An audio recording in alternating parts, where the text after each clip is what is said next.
डरावन जी की आज हम बात कर रहे हैं जो कि सबकी जन्मदिन और जन्मदिन तो पूरे विश्व मनाता है। आज भारत में हम लोग भी ऐसे क्यों मनाते हैं, तो मनाना चाहिए ही। और आज सबसे पहले मैं बता दूं, जो बाबा साहब ने जो हमें संविधान दिया, पूरे देश के लिए दिया, खूबसूरत संविधान पूरे देश के लोगों के लिए दिया, और खासकर मैं दलित शोषित समाज के लिए एक संदेश के रूप में आज बाबा साहब की जयंती पर कहना चाहूँगा कि आज देश में बाबा साहब का संविधान ही नहीं, एक बाबा साहब का अमृत तो खतरा में है। देश आपातकाल की स्थिति से चल रहा है। केंद्र में बैठी सरकार जो हम दलित पिछड़ों और खासकर किसान मजदूरों के साथ जो छलावा कर रही है, उसे बचाने के लिए आप जो बाबा साहब ने जो वोट का अधिकार दिया है, खासकर छोट का अधिकार, उसका प्रयोग करके और इस केंद्र में बैठी मनुवाद की सरकार को हटाएं और संविधान को बचाएं। बस इतना ही कहकर मैं अपना सर, क्या आने वाले समय में क्या बहुजन की ही सरकार रह सकती है? आने वाले समय में तो आज देश पूरा जल रहा है और देश के सभी लोग समझ रहे हैं और लगभग सबको दिमाग में आ गया है कि सरकार को हटाना है। और लगभग हमारे समझ से तो लगता है कि देश में ये इनको अब हट ही जाना चाहिए या जनता हटा देगी और इंडिया गठबंधन की एक सामाजिक न्याय की गरीबों की सरकार बनेगी निश्चित रूप से। भाई मोहन राम। आपके बाबा साहब को मिल तो क्या 14 अप्रैल के लिए करते हैं। आइए हम बात करना चाहते हैं जो कि आज आपने बाबा साहब को और इस चैनल के माध्यम से मैं समस्त देशवासियों को संविधान में आस्था रखने वालों को बाबा साहेब की जयंती पर हासिल करने और आज बाबा साहेब की जयंती पर हमने माल्यार्पण किया। और हम इस साल हर साल हम इस देश को ये संदेश देना चाहते हैं, अपने समाज को ये संदेश देना चाहते हैं कि बाबा साहेब ने जो संविधान बनाया है वो देश के विकास के लिए और धर्मनिरपेक्षता, भाईचारा और समता मूलक समाज की स्थापना की है इस संविधान के माध्यम से। और आज देश की सारी नीतियाँ इस संविधान पर चल रही हैं, तो हमें बहुत ही गर्व है। और हम अपने इस गर्व के साथ हम पूरे समाज को और देश को संदेश देना चाहते हैं कि संविधान में आस्था रखें और संविधान को जानें, अपने घर में संविधान को रखें, संविधान को पढ़ें और इससे अपने मानव अधिकार को जानने की कोशिश करें ताकि आपके साथ कुछ भी गलत ना हो सके। कुछ लोग कहते हैं संविधान सिर्फ बाबा साहब दलितों के लिए बनाया, ऐसा ये जो भी कहते हैं वो मूर्ख हैं, अज्ञानी हैं। बाबा साहब का संविधान पूरे विश्व में जाना जाता है और यह विश्व का सबसे महान संविधान है।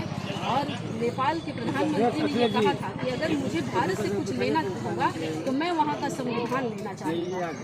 मैं श्वेता सुमन मोहनिया विधानसभा के तो प्रोफेसर सर आए हुए जो कि बाबा साहब के जन्मदिन पर माल्यार्पण किए और माल्यार्पण करते हुए इनका उद्देश्य क्या है ये हम जानना चाहते हैं। सबसे पहले तो मैं अपना परिचय दे दूं। मेरा शुभ नाम धवल राम, मैं डायरेक्ट मोहनिया कैमूर में व्याख्याता के पद पर कार्यरत हूं। मैं बाबा साहब के मूलभूत उद्देश्यों के बारे में आप लोगों को बता दूं कि जो उनका मूलभूत उद्देश्य था, जो समाज के शोषितों, वंचितों, दलितों, अगड़ों, पिछड़ों सबको साथ लेकर के चलने की बात थी। ऐसा नहीं था। इनका समाज का मुख्य उद्देश्य था कि सभी को समाज में जोड़ो और समाज में एक सामाजिक सौहार्द का वातावरण कायम करो और संविधान की रक्षा करो। संविधान को एक आदर्श के रूप में मानो, संविधान को कर्तव्य समझो और कर्तव्यों के बीच में ही आपका अधिकार की आप मांग कर सकते हैं। It is only in the words of duties right have significance. कर्तव्यों की दुनिया में भी अधिकारों का महत्व है, इसलिए हम अधिकार की मांग तभी कर सकते हैं जबकि उसके साथ हमारा सारा कर्तव्य जुड़ा हुआ हो। बाबा साहब ने कहा था कि शिक्षित बनो, संगठित हो और संघर्ष करो। हम उनके बताए हुए इन आदर्शों का अनुकरण भी करें और अनुसरण भी करें, यानी उनका देखा देखी भी करें और उनके बताए हुए मार्गों पर चलें। ऐसे ही हमें इनकी जीवनी, ऐसे ही हम इनको सालगिरह मनाएं, ऐसे ही जन्मदिन मनाने से कुछ नहीं होता। बच्चों को आज हमारी जितनी संख्या है, आधी आबादी इसमें महिलाओं की है, तो उनकी भागीदारी होनी चाहिए। हम यहाँ पर अच्छी भीड़ इकट्ठा केवल इसलिए न करें कि यह दिखे कि हमारी संख्या इतनी है, बल्कि हमारे पास वो बल हो, वो बल शैक्षिक रूप से भी हो, वो बल आपको इनोवेटिव हो, वो बल हमारा पॉलिटिकल हो और राजनीति में चोट देता हो, एक वोट की कीमत समझता हो और हम शिक्षित बनकर अपने एक एक वोट की कीमत मतलब कि समझे, और जो सामाजिक जो बुराई है, जो दारू, शराब, जुआ, गांजा, ये सब विभिन्न नशाओं के बारे में बाबा साहब माने प्रखर विरोधी थे, क्योंकि नशा केवल हमारे परिवार और खानदान को ही नहीं मिटाती, ये पूरा समाज को बर्बाद कर देती है और बच्चों को जिंदगी बनने से तबाह कर देती है। और जिस मुकाम पर पहुंचना चाहिए उस मुकाम पर हम नहीं पहुंच सकते हैं, तो बाबा साहब का कहा हुआ मिशन अधूरा रह जाएगा। इसलिए उनके मिशन को पूरा करने के लिए और संविधान की रक्षा करने के लिए हमको एकजुट होना पड़ेगा। हम एक बने और नेक बने और बाबा साहब के कहे हुए आदर्शों पर बहुत ही कड़ाई से पालन करें और समाज को। उनका मौलिक अधिकार क्या कहता है? मौलिक अधिकार उनका जो था कि हम समता और समानता के सिद्धांत पर काम करें, यानी समता का अधिकार, सभी लोगों को बराबरी का अधिकार हो, और शोषण के विरुद्ध अधिकार, यानी जो हमारा शोषण कर रहा हो, चाहे वो सामाजिक रूप से चाहे शारीरिक रूप से किसी भी प्रकार का वो शोषण कर रहा हो, तो उस शोषण के विरुद्ध भी अधिकार बाबा साहब ने हमको दिया है। और दिया है कि हम भिन्न भिन्न धर्म और संस्कृतियों को मना सकते हैं, धार्मिक स्वतंत्रता की भी आजादी उन्होंने दी है, और संवैधानिक उपचारों का जो अधिकार दिया है, जिसको हम न्यायालय में चुनौती दे सकते हैं। अगर हमारे अधिकार की रक्षा में कोई बाधक बनता है तो हम संविधान का सहारा लेकर उसको न्यायालय में चुनौती दे सकते हैं कि हमारे अधिकारों को कटौती आप नहीं कर सकते।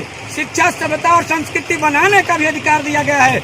आप विभिन्न प्रकार के शिक्षा और संस्कृति का संगठन बना सकते हैं और उसके माध्यम से आप विद्यालय खोलकर बच्चों को शिक्षा दे सकते हैं। बाबा साहब के बाबा साहब की कौन कौन सी डिग्री थी? बहुत से बाबा साहब 12 भी किए हुए थे, और आपको उस्मानिया विश्वविद्यालय से ग्रेजुएशन की डिग्री किए हुए थे, और उनकी जो डिग्रियां थी 26 प्रकार की डिग्रियां थी। 26 प्रकार की, बाद में 32 प्रकार की वो डिग्रियां मिली, लेकिन 26 प्रकार की मुख्य जो डिग्रियां थी, जिसमें 12 की थी, वो कानून के बहुत बड़े जानकार थे, वो दार्शनिक थे, वो अर्थशास्त्री थे, वो राजनीतिविद थे, और समाज के लिए उन्होंने क्या क्या नहीं दिया। मैं अंत में आपसे यही कहना चाहूंगा कि आप इनके बताए हुए आदर्शों को संज्ञान में लेकर के, चूंकि आप पत्रकार दीर्घा से बिलोंग करते हैं, इसलिए आप इनकी बातों को मुखरता से छापें और इस रूप में समाज को जागरूक करें कि सभी लोग इनके बताए हुए आदर्शों का पालन करें, और बच्चों को जहां पहुंचाया जाना चाहिए विद्यालय वहां पहुंचाएं, बीच में किसी के बहकावे और झांसे में न आए, पहुंचाएं तो पहुंचाएं विद्यालय में। विद्यालय से ही हमारा समाज का विकास हो सकता है और वह उन्नति के मार्ग पर बहुत आगे तक ले जा सकता है। और जो लक्ष्य बाबा साहब ने निर्धारित किया था, उस लक्ष्य को हम उसी के सहारे प्राप्त कर सकते हैं। जय हिंद, जय भारत, जय भीम, नमो बुद्ध। ऐसे खबरों के लिए लाइक और सब्सक्राइब करें, मेरे चैनल पे बने रहे, इसके लिए बहुत बहुत धन्यवाद।